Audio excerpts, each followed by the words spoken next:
ٹھیک ہے. السلام علیکم ورحمۃ اللہ وبرکاتہ. نحمدہ ونصلی علی رسولہ الکریم. اما بعد فاعوذ باللہ من الشیطان الرجیم. بسم اللہ الرحمن الرحیم. رب اشرح لی صدری ویسر لی امری واحلل عقدۃ من لسانی یفقہوا قولی واجعل لی وزیرا من اہلی. اللہم فقہنا فی الدین. ربنا زدنا علما. اللہم انا نسألک العلم النافع رزقا طیبا وعملا متقبلا. رب یسر ولا تعسر وتمم بالخیر. اللہم انا نسألک العافیۃ والمعافہ فی الدنیا والآخرہ. آمین ثم آمین. جی آیت نمبر ہے 30، پارہ نمبر 6 اور سورہ المائدہ. اللہ تعالیٰ فرما رہے ہیں فَطَوَّعَتْ، تو لہو نفسہ قتل اخیہ، کے پاس اس کے نفس نے اسے اس کے بھائی کے قتل کو پسندیدہ بنا دیا. سو اس نے قتل کر دیا اپنے بھائی کا، بس وہ خسارہ اٹھانے والوں میں سے ہو گیا. ٹھیک ہے. اب یعنی جب انسان، آپ لوگ دیکھیں یہاں پر ایک بات یاد رکھیں کہ جو بھی انسان قتل کرے گا نا، آپ ساری زندگی جو بھی قتل اس دنیا زمین روئے زمین پر ہوگا، اس سب کا گناہ جو ہے نا وہ کس پہ جائے گا؟ وہ اس کا جو بھائی تھا نا، حضرت آدم علیہ السلام کے بیٹے کا بھائی جس نے قتل کیا تھا اپنے بھائی کا، اس کے اوپر جاتا ہے قتل کا سارا عذاب. ٹھیک ہے. آگے اب اس نے جب اپنے بھائی کو قتل کر لیا تو پھر اس کو یعنی سمجھ نہیں آ رہی کہ وہ کیسے اس کو دفن کرے. تو دیکھیں ذرا اللہ تعالیٰ نے کیسے اس کو سکھایا ہے. ہر چیز وہی کے ذریعے اللہ تعالیٰ نے اپنے بندے کو سکھائی ہے. حضرت آدم علیہ السلام سے لے کر اب تک بھی جو بھی چیزیں آپ دیکھتے ہیں نا آ رہی ہیں، وہ وہی کی جاتی ہے، اللہ کی طرف سے الہام کیا جاتا ہے. ٹھیک ہے.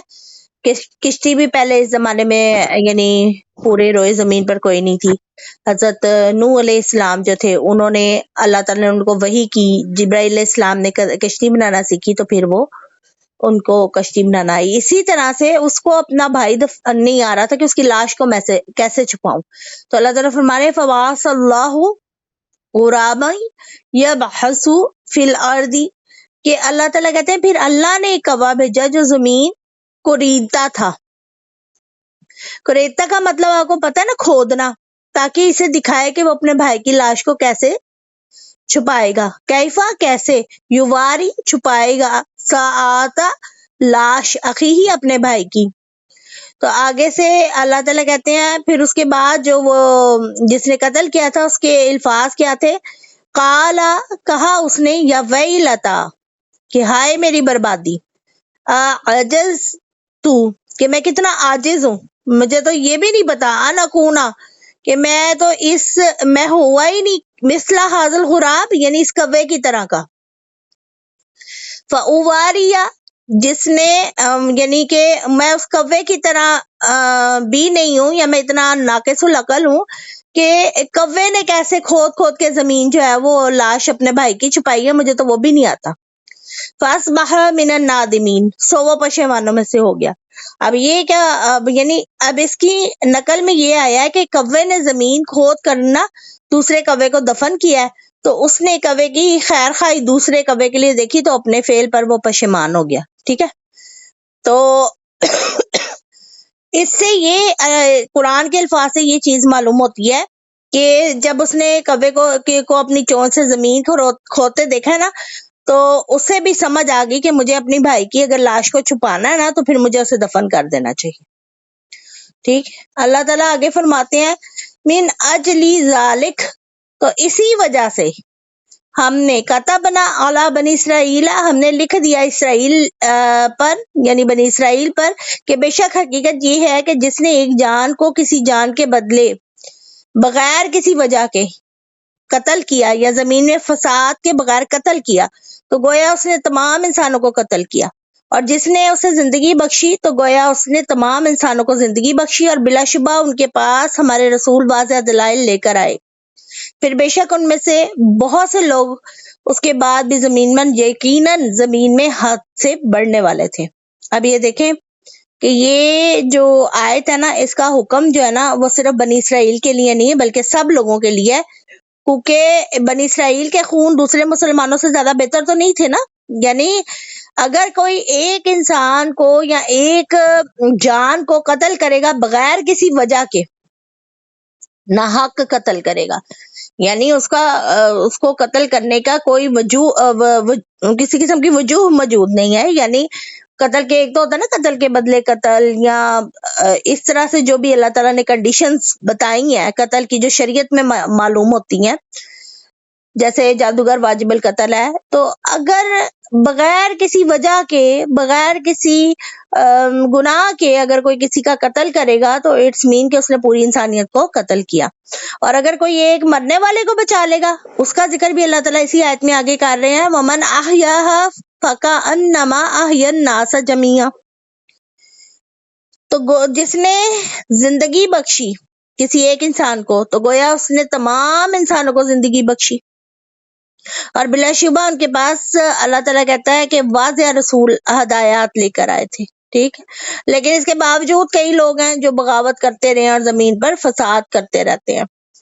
آگے اللہ تعالیٰ فرما رہے ہیں انما جزاء الذین یحاربون اللہ ورسولہ ویسعون فی الارض فسادا. اچھا، یہ جو آیت ہے نا، آیت نمبر 33، یہ دہشت گردوں کے بارے میں، ہر قسم کے جو لوگوں کو تنگ کرتے ہیں، فساد پھیلاتے ہیں، ان سے ریلیٹڈ یہ آیت ہے. اس کو غور سے سمجھے. جیسے کوئی آج کے دور میں کوئی جہاز ہائی جیک کر لے، یا کہیں قتل عام شروع کر دے، یا پھر کسی کے نقصان، دہشت گردی جیسے بم دھماکے کرے، یا فساد کی جو بھی شکلیں آج کل کے دور میں موجود ہیں، ان سب کے بارے میں یہ قانون جو ہے نا یہ لاگو ہوتا ہے. یہ آیت نمبر ہماری ہے 33. اس کو ذرا غور سے سمجھے. ان لوگوں کی جزا جو اللہ اور اس کے رسول سے جنگ کرتے ہیں اور زمین میں فساد کی کوشش کرتے ہیں، یہی ہے کہ انہیں بری طرح قتل کیا جائے، یا انہیں بری طرح سولی دی جائے، یا ان کے ہاتھ اور پاؤں مخالف سمتوں سے کاٹ دیے جائیں، یا انہیں سرزمین سے نکال دیا جائے. یہ ان کے لیے دنیا میں رسوائی ہے اور ان کے لیے آخرت میں بہت بڑا عذاب ہے. دیکھیں 3 سزائیں اللہ تعالیٰ نے بتا دی ہیں نا. جیسے کہ جو لوگ بھی، اس سے یہ بھی بات ثابت ہوئی، سزائیں بھی 3 ثابت ہو گئی، اور اس کے علاوہ یہ بھی بات یاد رکھیں کہ یہ بھی بات ثابت ہو گئی کہ جو لوگ بھی اللہ اور اللہ کے رسول جو ہے ان سے بغاوت کریں گے، یا اس حکومت سے بغاوت کریں گے جو اللہ اور اللہ کے رسول کے احکام نافذ کرنے والی ہے، یا اسلام کی سرزمین میں ڈاکہ ڈالیں گے یا لوٹ مار کریں گے. اچھا، یہ آیت محاربہ کہلاتی ہے، آیت محاربہ. تو اس میں کیا ہے کہ جو بھی اسلام کی سرزمین میں ڈاکہ ڈالے، لوٹ مار کرے، فساد پھیلانے کی کوشش کرے، قتل و غارت کا بازار گرم کرے، تو حاکم وقت نہ ان 4 بلکہ یہ 4 سزائیں ان میں سے کوئی بھی سزا انہیں دے سکتا ہے. یعنی بعض لوگوں کا کہنا ہے کہ صرف اسی کو قتل کیا جائے جس نے قتل کیا، اور اتنی سزا دی جائے گی جتنا اس کا جرم ہوگا.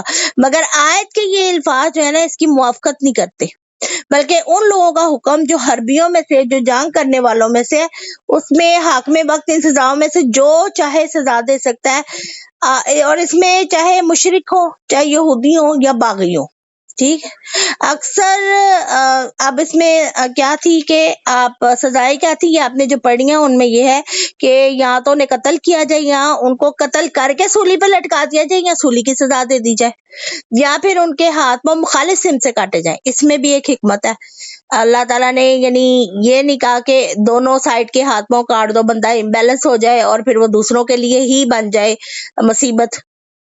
تو یعنی وہ سزا کے ساتھ تو زندگی نہیں کاٹے گا، وہ تو دوسروں پہ بھار بن جائے گا. تو اللہ نے کہا کہ مخالف سمت سے ہاتھ پیر کاٹے جائیں، یعنی اگر دایاں ہاتھ ہے تو بایاں پاؤں کاٹا جائے، اور اگر بایاں ہاتھ ہے تو دایاں پاؤں کاٹا جائے، مخالف سمت سے کاٹے جائے، یا انہیں پھر جلا وطن کر دیا جائے.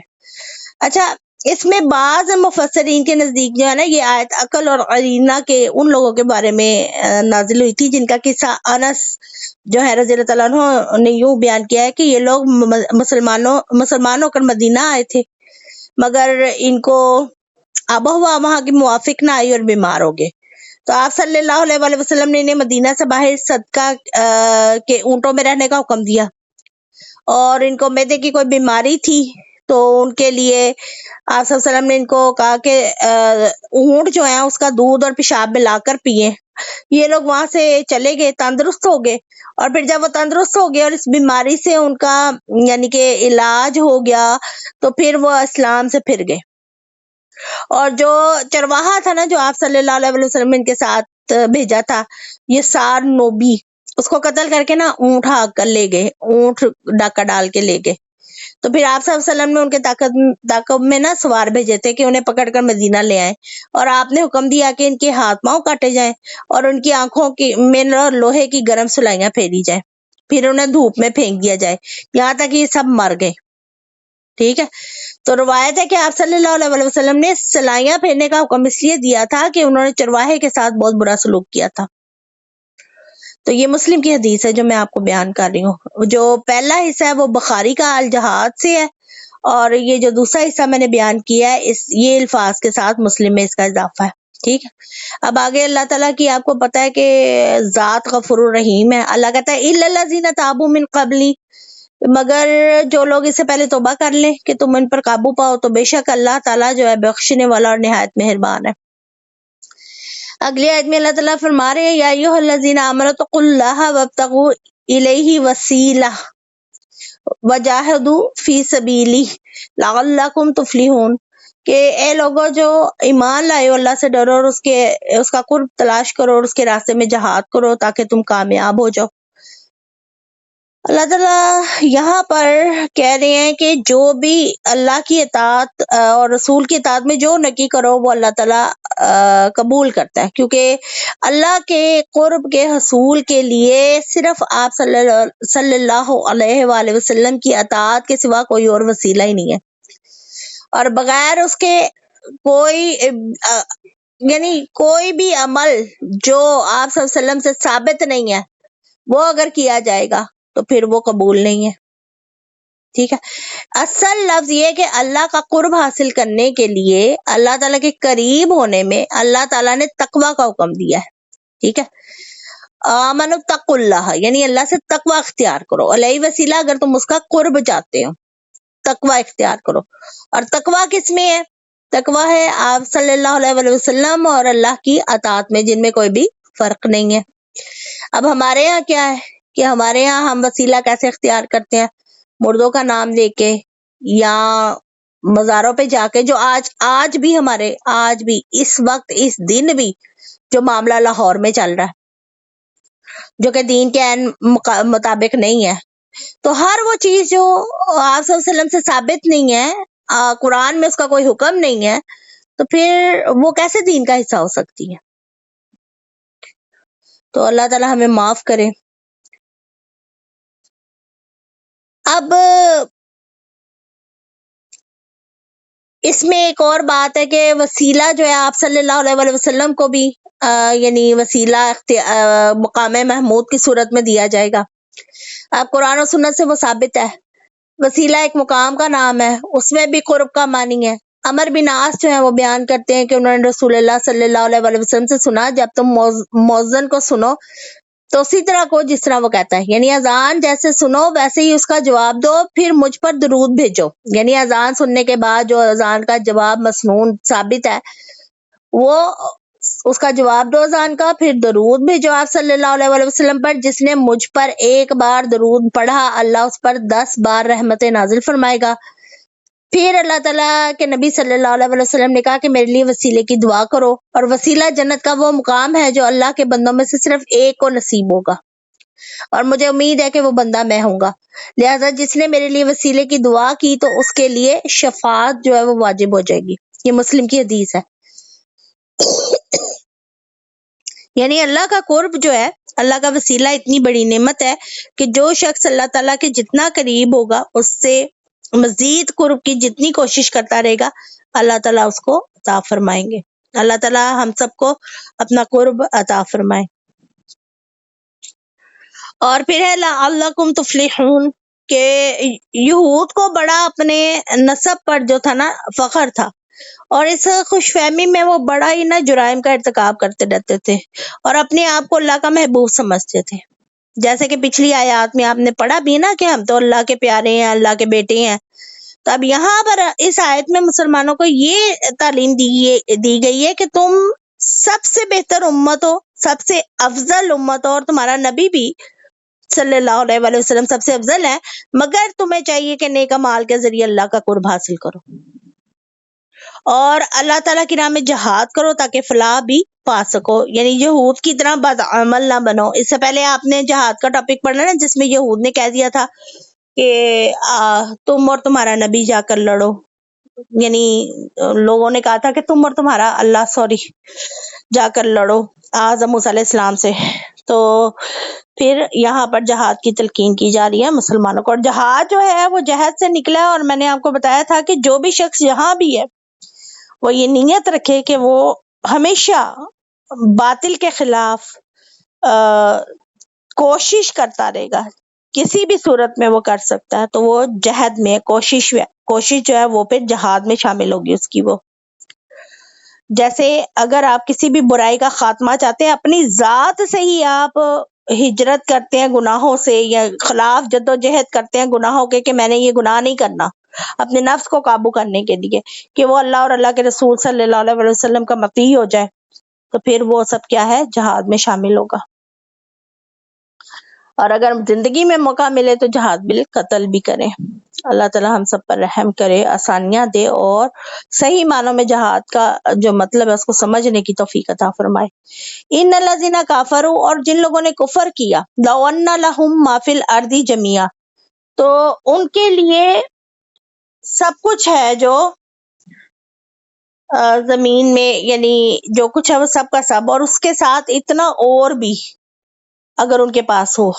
جن لوگوں نے کفر کیا، ذرا غور سے سنیں آیت نمبر، اللہ تعالیٰ کیا کہہ رہے ہیں آیت نمبر 36 میں، کہ ان الذین، وہ لوگ جنہوں نے کفر کیا، ان کے پاس زمین میں جو کچھ ہے وہ سب، اور اس کے ساتھ اتنا اور بھی زیادہ، جتنا ان کے پاس موجود ہے اس سے بھی زیادہ موجود ہو،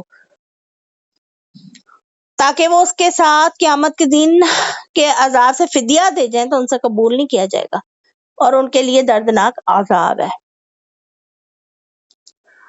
یعنی اس میں یعنی بہت بڑی ایک بات اور پیغام ہمیں دے دیا گیا ہے کہ جہنم کا جو عذاب ہے، اور دردناک جو عذاب ہے، وہ مل کے ہی رہنا کس کو، جو اللہ کے احکامات سے انکار کرے یا کلمے سے انکار کرے۔ کفر کا مطلب انکار کرنا۔ تو سورہ آل عمران میں بھی اس طرح کی تقریباً میں نے آیت جو ہے آپ نے پڑھی، آیت نمبر 91، اس میں بھی یہی بات تھی۔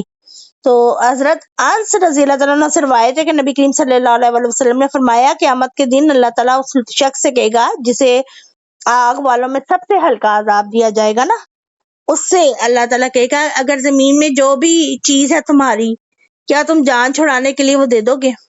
وہ کہے گا ہاں جی میں دیتا ہوں۔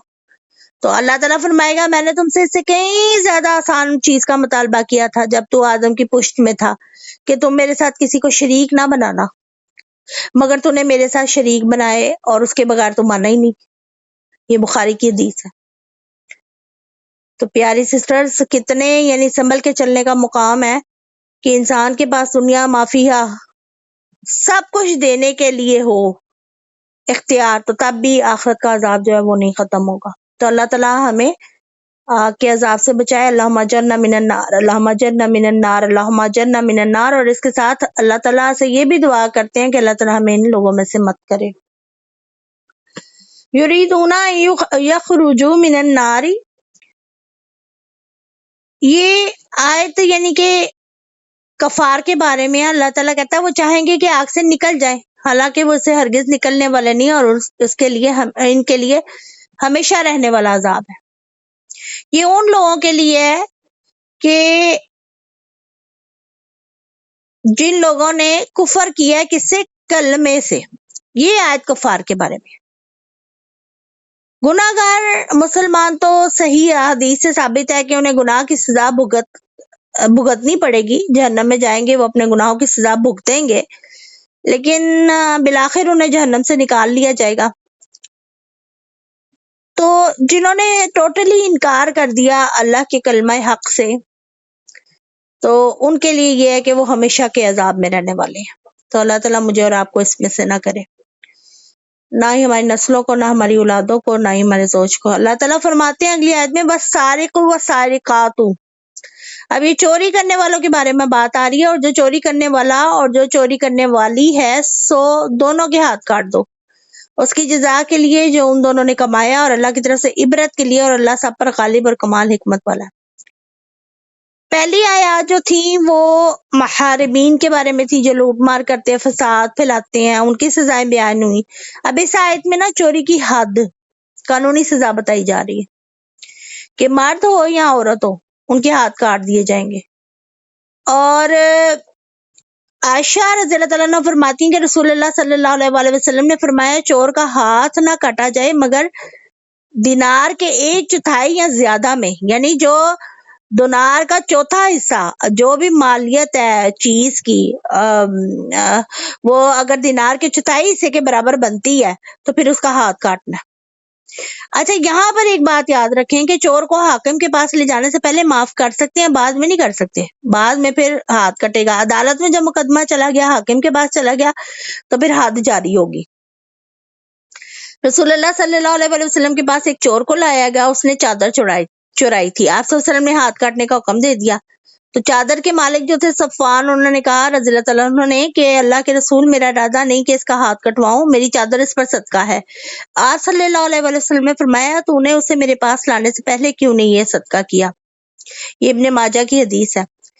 بعض لوگوں نے چوری کی حد باطل کرنے کے بہت سے ہیلے تلاش کیے ہوئے، ان میں سے 2 ہیلے یہ ہیں کہ جن میں یہ ہے کہ موجودگی میں کسی، یعنی جن کے بارے میں یہ کہا جاتا ہے کہ وہ ہیلے اس قسم کے ہیں کہ بھی روکا جا سکے حد نافذ کرنے سے، کہ اگر کوئی عدالت میں جانے کے بعد اپنا جو مال ہے وہ ہبہ کر دے کسی کو تو پھر یعنی ہاتھ نہیں کاٹا جائے گا، یا اس کو بیچ دے وہی مال، تو یہ احادیث کے خلاف ہے، آپ صلی اللہ علیہ وسلم کی سنت کے خلاف ہے۔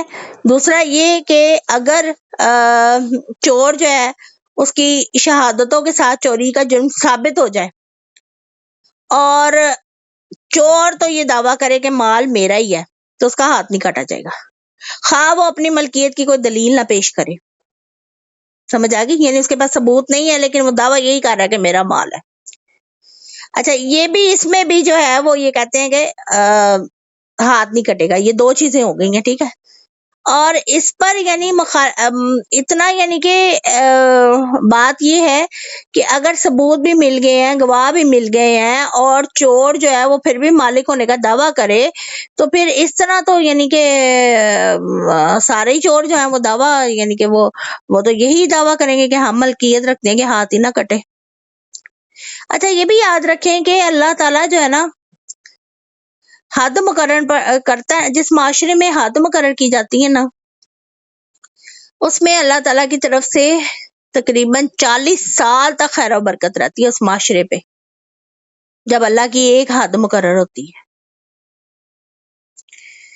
آگے چلتے ہیں، اگلی آیت میں اللہ تعالیٰ فرما رہے ہیں، آیت نمبر 39 میں، پھر جو اپنے ظلم کے بعد توبہ کر لے اور اصلاح کر لے تو یقیناً اللہ اس کی توبہ قبول کرنے والا، بے شک بے حد بخشنے والا اور نہایت مہربان ہے۔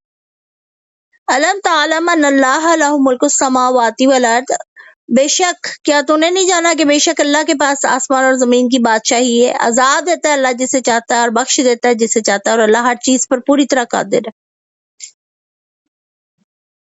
اللہ، یہاں ظلم سے مراد چوری کرنا ہے نا، یہ جو بات آپ نے آیت نمبر 39 میں پڑھی ہے نا، فمن تاب بعد ظلمہ، کہ چوری کرنے والا اگر ظلم سے معافی مانگ لیتا ہے اور اپنی اصلاح کر لے تو اللہ اس کا گناہ معاف کر دے گا، مگر یہ نہیں بات ہے کہ توبہ کرنے سے اس کی چوری کی جو حد ہے وہ ساکت ہوگی۔ یعنی حد تو لازم ہے اور حد تو ہوگی، لیکن اس کے بعد چور کو بھی توبہ استغفار کرنا ہے، یعنی معاملات کا حل کرنے کے بعد توبہ استغفار ہے، اور اللہ تعالیٰ سے معاملات میں پھر توبہ قبول۔ یہ تو نہیں ہے کہ چوری بھی ایک چور کرتا جائے اور بعد میں توبہ کر لے پھر دوبارہ چوری کرے، اللہ نے تو معاف کرنا ہی کرنا ہے انشاءاللہ تعالیٰ۔ اللہ تعالیٰ ہم سب سے اپنی یعنی صفت کے مطابق ملے، غفور الرحیم، لیکن معاملات جو خراب کیے ہیں ان کی سزا بھی دنیا میں ملنی ہے، اور اس کے علاوہ آخرت میں اس صورت میں چھوٹ ہوگی جب اگر دنیا میں وہ سزا بھگت لی ہے، وہ حد اس پر جاری ہو گئی ہے، تو پھر اللہ تعالیٰ اپنی شان کے مطابق اس بندے کو معاف بھی کر دے گا چوری کا۔ تو یعنی 2 چیزیں ہیں، ایک تو حد بھی لاگو کرنی ہے، اور دوسرا اس کے بعد اللہ سے توبہ استغفار بھی کرنا ہے۔ یہ جو لوگ کہتے ہیں نا کہ دوسروں کا مال کھا کے اور یا یہی اسی طرح سے ٹاکے ڈال کے چوری کر کے خیانت کر کے ہم اللہ سے معافی مانگ لیں گے تو اللہ ہمیں معاف کر دے گا، ایسا نہیں ہے۔ پھر تو انبیاء کے آنے کی ضرورت ہی نہیں رہتی، یہ قرآن نازل ہونے کی ضرورت ہی نہیں رہتی۔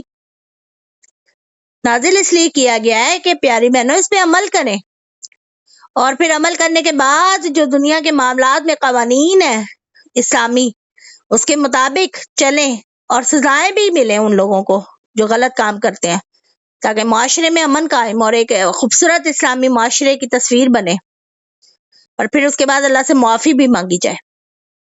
آگے چلتے ہیں۔ اللہ تعالیٰ نے جو اگلی آیت میں کہا ہے، آیت نمبر 30 میں، تو پھر اس سے اللہ تعالیٰ کی ربوبیت ثابت ہوتی ہے، توحید ربوبیت، ٹھیک ہے۔ اب یہ جو اگلی آیت ہے نا 41، اس کو ذرا غور سے سنیے، یہ آج کی آخری آیت ہے۔ یا ایھا الرسول یحزن کا، جی میں ابھی آپ سے سوال لیتی ہوں پہلے سسٹر، یہ کمپلیٹ کر لوں پھر انشاءاللہ تعالیٰ اس کے بعد آپ سب سے سوال لیتی ہوں۔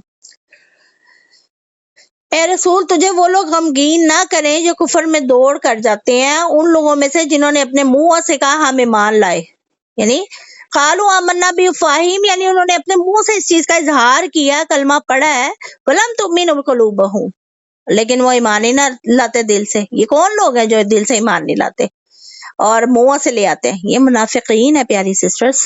ومن الذین ہادوا، اور وہ جو کہ ان میں سے یہودی بنے۔ اچھا یہودی کس لیے ان کو ہادو یہودی کیوں کہا جاتا ہے؟ ایک تو یہ بات آپ کو پتا ہوگا کہ حضرت یعقوب علیہ السلام کے ایک بیٹے کا نام جو تھا وہ یہودا تھا، اس کی نسل میں سے جو لوگ آئے پھر آگے بڑھے تو انہوں نے اپنا نام یہودی تجویز خود ہی کر لیا، حالانکہ اللہ تعالیٰ نے ان کی ساری نسل جو ہے اس کو بنی اسرائیل یعنی اسرائیل کے بیٹے یعنی حضرت یعقوب علیہ السلام کے بیٹے کہہ کر بلایا ہے، لیکن انہوں نے ہادو یہودی جو ہے اپنے لیے خود ہی نام پسند کیا۔ اور دوسرا اس وجہ سے بھی کہا جاتا ہے کہ انا ہدنا علیک، کہ ہم تیری طرف ہم نے رجوع کیا۔ انہوں نے یہ بھی بات کی تھی، اللہ تعالیٰ سے یہ وعدہ کیا تھا کہ ہم نے تیری طرف رجوع کیا اور ہم ساری کفار کو اور ساری ہر طاقت جو ہے اس کو نفی کرتے ہیں اس کی۔ سمعون للہ کاذبہ سمعون لقوم آخرین، بہت سننے والے ہیں جھوٹ کو، بہت سننے والے ہیں دوسروں کے لیے جو تیرے پاس نہیں آئے۔ لم یاتوکا، وہ کلام کو اس کی جگہوں سے پھیر دیتے ہیں، یحرفون کلمہ، جو پھیر دیتے ہیں کلام کو، من بعد مواضعہ، اس کی جگہوں سے جہاں پر وہ اس کی جگہ ہے کلام کی، یعنی یہ تبدیلیاں کرتے ہیں کلام میں، انہوں نے تو رات میں بہت زیادہ کی ہیں۔ یقولون، اور کہتے ہیں کہ اگر تمہیں یہ دیا جائے تو لے لو، اگر تمہیں یہ نہ دیا جائے تو بچ جاؤ۔ اور وہ شخص کہ اللہ اسے فتنے میں ڈالنے کا ارادہ کر لے، اس کے لیے تو اللہ سے ہرگز کسی چیز کا وہ یعنی اللہ تعالیٰ اگر کسی کو فتنے میں ڈالنے کا ارادہ کر لے تو اللہ سے ہرگز کسی چیز کا وہ مالک نہیں ہوگا۔ یہ وہ لوگ ہیں کہ اللہ نے انہیں چاہا کہ اللہ ان کے دلوں کو پاک کر دے، اللہ نے نہیں چاہا کہ ان کے دلوں کو پاک کر دے۔ ان کے لیے دنیا میں رسوائی اور ان کے لیے آخرت میں بہت بڑا عذاب ہے۔ اس کی صحیح وجہ جو ہے نا، اصل وجہ یہ کہ ان کے دل سے یہ ایمان نہیں لائے۔ اب یہ دیکھیں رسول اللہ صلی اللہ علیہ وسلم مکے میں تھے نا، تو صرف ان کے دشمن جو تھے وہ مشرکین تھے، مشرکین مکہ، لیکن جیسے مدینہ آئے ہیں تو منافقین اور یہود کی سازشیں بھی ساتھ مل گئی اور بہت زیادہ دشمنی بڑھ گئی۔ جیسے جیسے دائرہ اسلام بڑھا ہے ویسے ویسے دشمن حاسد ہر بڑھتے گئے۔ تو اس پر اللہ تعالیٰ نے آپ صلی اللہ علیہ وسلم کو تسلی دی ہے کہ آپ ان لوگوں کی وجہ سے غمگین نہ ہو جو کفر میں دوڑ دھوپ کرتے ہیں، یعنی جب بھی انہیں کوئی موقع آتا ہے فوراً کفر کی طرف پلٹ جاتے ہیں اور کافروں سے مل جاتے ہیں۔ اور یہ کس کی صفت ہے؟ یہ تو منافقین کی ہے۔ یعنی پھر اللہ تعالیٰ نے بتا بھی دیا نا، آپ نے سورہ بقرہ میں پورا ایک اللہ نے 13 آیتیں باندھی ہیں منافقین کے ٹاپک پہ، کہ یہ منہ سے تو کہتے ہیں ہم مسلمان ہیں، لا الہ الا اللہ محمد رسول اللہ، دل سے ایمان نہیں لاتے۔ اور ان کی سب سے بڑی صفت جو اللہ نے بتائی ہے کہ وہ یہ ہے کہ یہ جھوٹ بولتے ہیں اور جھوٹ کو بڑا پسند کرتے ہیں، اور پھر آیات بھی پھیر دیتے ہیں ان کی جگہوں سے۔ یعنی جو کفر میں دوڑ دھوپ کرنے والے یہودی ہیں، یہ آپ کو غمگین نہ کریں، یہ جھوٹی باتیں بہت سنتے ہیں، اور پھر جو کچھ ان کے مذہبی پیشوا تو رات میں تعریف کر کے آپ صلی اللہ علیہ وآلہ وسلم کے پاس لاتے ہیں اور کہتے ہیں کہ ہم تو آپ کو نبی نہیں مانتے، تو اللہ کہتا ہے کہ یہ ایسے خوب سنتے اور جانتے ہیں۔ پھر یہ ان لوگوں کے جاسوس بن کر آتے ہیں جو کفر کرتے ہیں، یعنی جو آپ صلی اللہ علیہ وسلم اور نبی کریم صلی اللہ علیہ وسلم کی مجلسوں میں بیٹھنا پسند نہیں کرتے، یہ ان کے ایجنٹ بن کے جاسوس بن کر آتے ہیں، خوب سنتے ہیں مسلمانوں کی باتیں اور آگے جا کے بتاتے ہیں۔ اب یہ یحرفون کلامی بعد مواضعہ میں جو ہے جو اس کی تفسیر ہے نا، اس میں احادیث لکھی گئی ہیں کہ یہود میں سے ایک مرد اور ایک عورت نے زنا کا ارتکاب کیا تھا۔ ان کے علماء نے باہم مشورہ کیا کہ اس مقدمے کا فیصلہ جو ہے محمد صلی اللہ علیہ وآلہ وسلم سے کرا لیتے ہیں، کیونکہ وہ نرم شریعت لے کر آئے ہیں۔ اگر انہوں نے کوڑے مارنے کا حکم دیا تو ہماری مراد پوری ہو جائے گی، اور اگر انہوں نے سنسار کرنے کا حکم دیا تو ہم ان کا فیصلہ ٹھکرا دیں گے۔ اس بارے میں یہ آیت یہاں پر نازل ہوئی ہے، یحرفون آیت کا یہ حصہ کلمہ من بعد مواضعہ، کہ یعنی اس کلمے کو ہی اس جگہ سے پھیر دیتے ہیں جہاں پہ اللہ نے اس کو نازل کیا۔ یار سسٹرز، یہ آج کی آیات تھی، امید کرتی ہوں کہ آپ کو سمجھ آ گئی ہوں گی۔ اللہ تعالیٰ مجھے اور آپ کو قرآن پہ عمل کرنے کی توفیق عطا فرمائے۔ جتنا ہم نے پڑھا اس کو ہمارے لیے دنیا اور آخرت میں کفایت کا باعث بنائے، اور واقعی قرآن میں مشغول ہونے کی وجہ سے اللہ تعالیٰ ہماری زندگیوں میں، ہمارے زوج میں، ہمارے گھروں میں، ہمارے بچوں میں، ہماری نسلوں میں دنیا اور آخرت میں برکتیں ڈال دے۔ آمین ثم آمین۔ سبحان ربک رب العزت عما یصفون وسلام علی المرسلین والحمد للہ رب العالمین۔ سبحانک اللہم و بحمدک اشہد ان لا الہ الا انت استغفرک واتوب الیک۔